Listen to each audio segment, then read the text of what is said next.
I have created the highest damage fire staff build that you can ever output, and it's just crazy. It's plus 173% damage at peak, and it's supposed to be a troll build that I wanted to play around, but it was too good that I have to create this video to share the build with you guys, and it's just nasty. Let's look at the build. It is going to be built upon the fire staff once again, the one-hand fire staff. And we are also going to use our favorite, now my favorite, the Mistwalker hood, along with the mage robe. You also have the Hellion shoes, the Crypt candle, the Keeper cape, poison, and beef stew.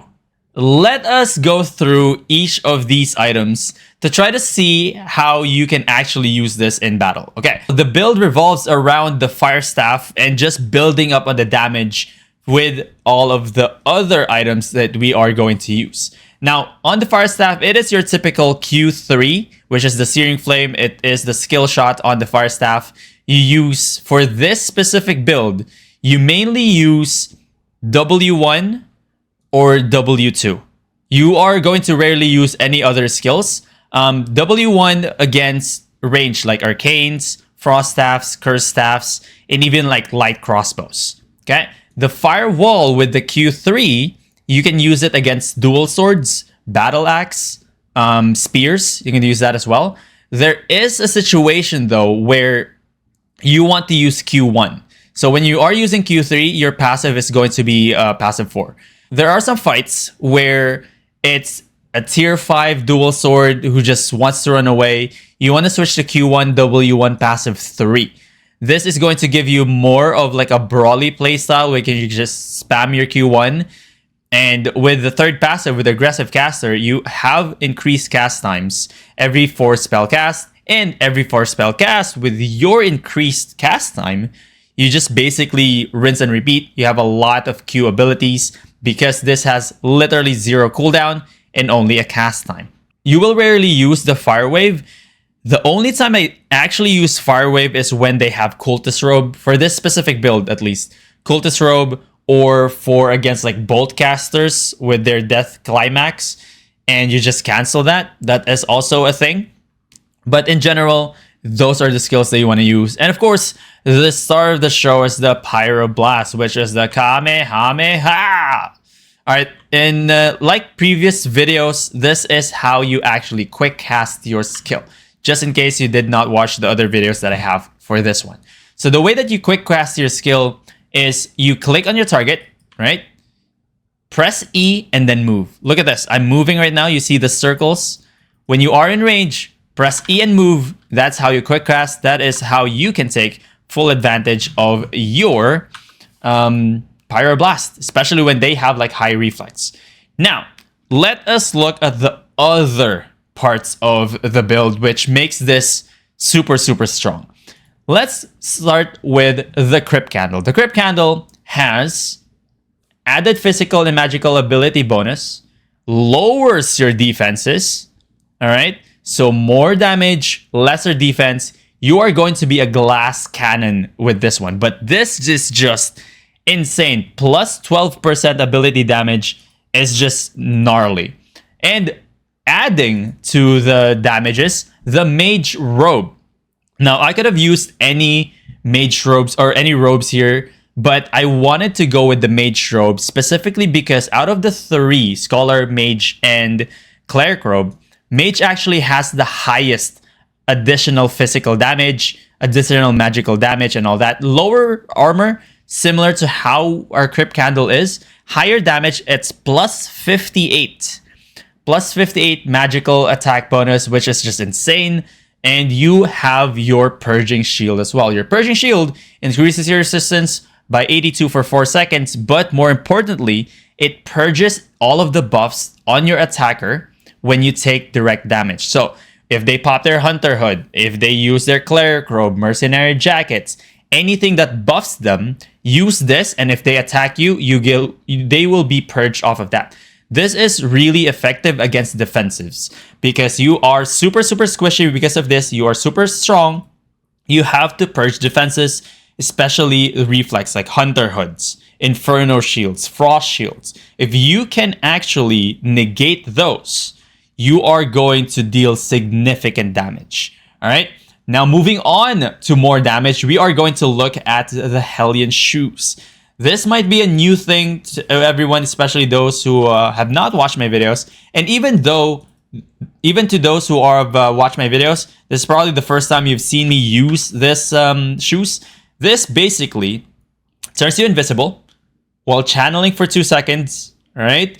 You cannot attack. You shouldn't attack while channeling because if it cancels, you're not going to get that additional damage. So you turn invisible. After 2 seconds, you dash into your enemy, increasing all of your damage by 35% for 4 seconds. And the cooldown on this is 20. Literally has 20 seconds cooldown. So this is how it looks like. You press F. All right, you channel, boom, you dash into it, you get that buff over here, and this is the time where you either like full cast E or even just Q, W, you get 35% more damage, which is truly, truly insane. Plus, you get that mobility, plus you get that invisibility, and low cooldown as well. Now, let's move on to yet another damage. This is the Keeper Cape. The Keeper Cape's effect is it activates when your health drops below 70%. Here's the thing. You are super, super squishy. If someone looks at you, you're basically at 70% health. So when you are at 70% health, you drop below it, you go berserk, increasing your damage by additional 50% for 6 seconds. That's an additional 50% on all of your damage. This is plus 35, right? This is plus 50. If you stack that, those two alone is plus 85 damage. 85% damage, that is, which is insane. But it is not going to end there. We have the Beef Stew. The Beef Stew adds another 15% damage. So basically, if you have food with the Beef Stew, if you have the Hellion Shoes, and if you have the Keeper Cape, 100% more damage is insane. It's just insane. So you get Beef Stew here. You can honestly go with like a flat food if you don't want to spend more, but honestly, spend more silver here with the Beef Stew. It is so much worth it. And it doesn't end there. We also are going to use a poison. The poison, after the rework of all of the potions, is just so powerful in Stalker Corrupted Dungeons in particular because of its effect. It deals 475 true damage against players. And if you have been playing Stalker Corrupted Dungeons, look at my health. It is at 2,233 outside of the gate. That's even squishier inside the gate. But let's assume that I have 2233. 2233 minus 475. And if you take 475 divide 2233, that is 21% of my health. And that is also a true damage. What true damage means is that you cannot defend against it. Your resistances cannot defend against it. You can still defend against it with like Cleric Robe, Cleric Cowl, Mistwalker Jackets, anything that negates all damages, you can use that.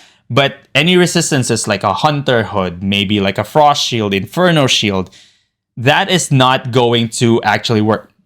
This is 21% of my health. One potion deals 20% of my health for in 4 seconds.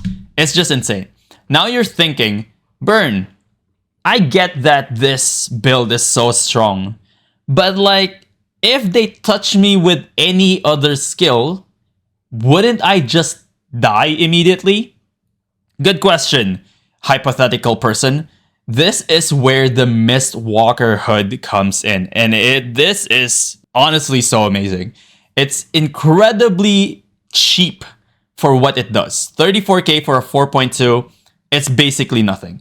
This is the immortality on the Mistwalker Hood.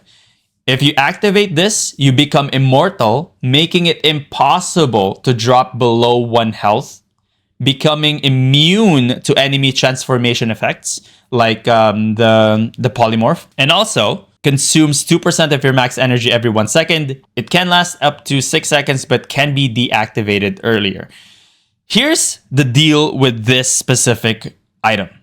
You are immortal for 6 seconds. 6 whole seconds. And you are going to see in the videos after this tutorial part how players get baited when you are so low, like 10%. You use your immortality. They use all of the skills, they go all in, and you just don't die for 6 seconds. It's just insane. It honestly is insane. That gives you the opportunity to deal more damage without worrying about, oh, am I going to die? Am I going to just die here? No, you're just going to focus on what you can deal rather than what you take, because you literally take 0 damage after your health is just 1. It's insane. It's super powerful. You are going to see in the example here, I'm probably going to mark it below the video, the Warbow video, where it looked like I'm dead. He had like a 4.4 tier 8 equivalent almost set, the entire set. And it looked like I was just done for. Popped the Hunter Hood, had 6 seconds, and just killed him, which is just insane. So that's it for the entire build. I highly recommend you guys give this a shot. It's too fun not to use. And if you have any questions specifically for this build or any other builds that I have in the past, leave them in the comment section below, or better yet, join us live on Twitch at twitch.tv/Burnstone.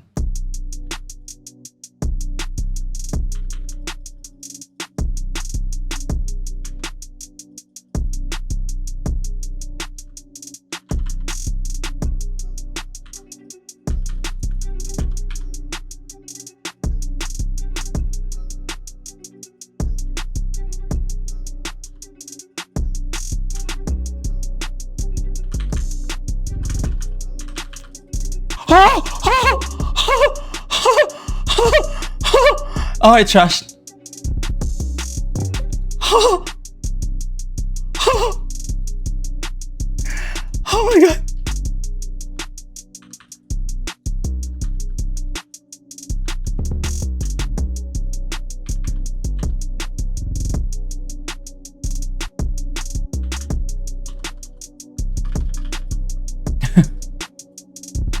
I missed so many skills and I still won anything. Again, a little bit exaggerated there, but do not worry about things.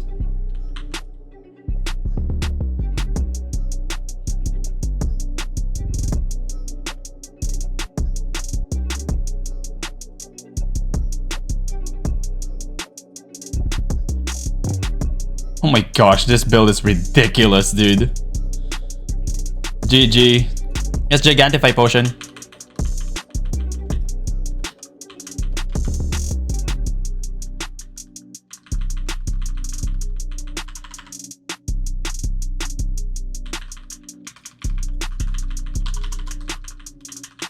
You thought! Oh my god.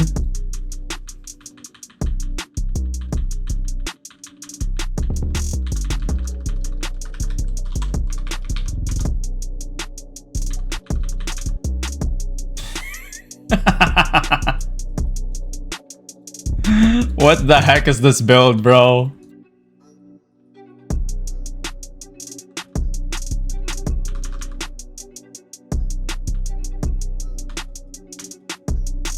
Oh my gosh. Oh my gosh. What if I just watch him? Oh! Aha!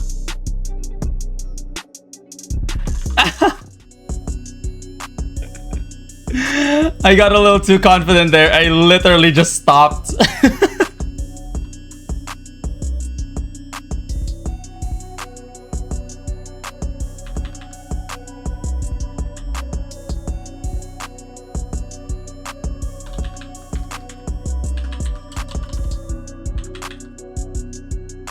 You thought. You thought. Yes, okay.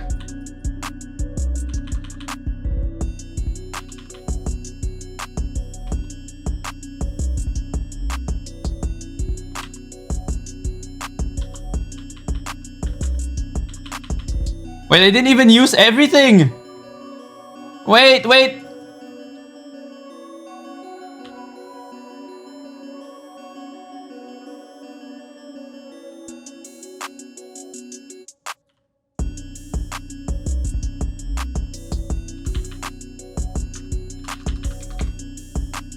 Aha! That was so sloppy, but we got the win.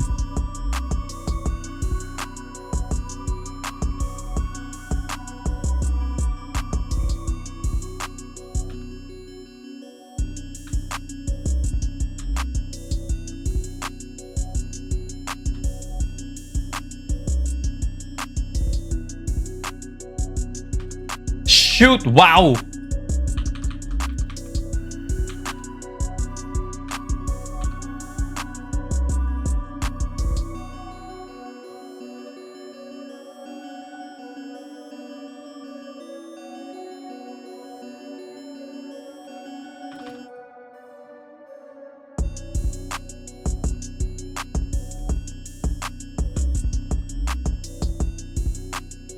Don't get touched, don't get touched!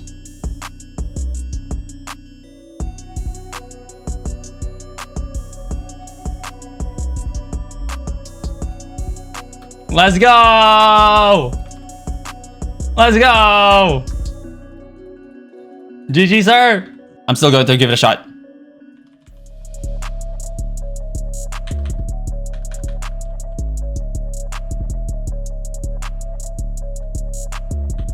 This guy's really good though.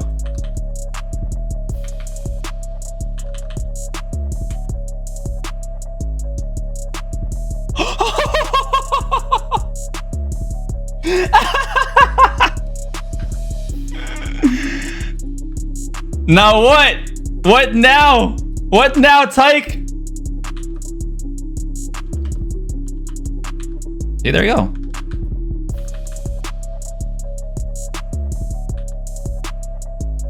I'm sorry.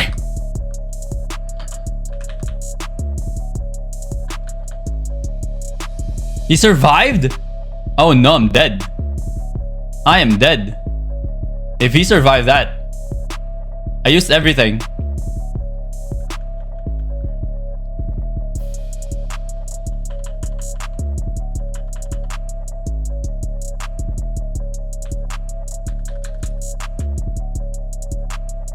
Oh, I lied. Oh, he has a 4 prowling. Okay. Cool.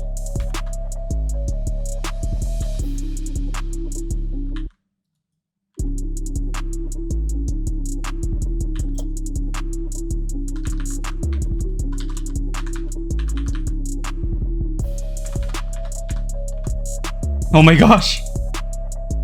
The immortality is OP. Oh, I thought I was cheesing you.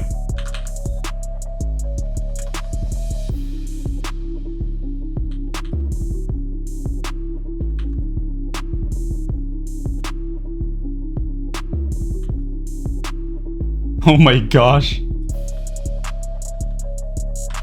Oh no. Oh no. It didn't pop your hood.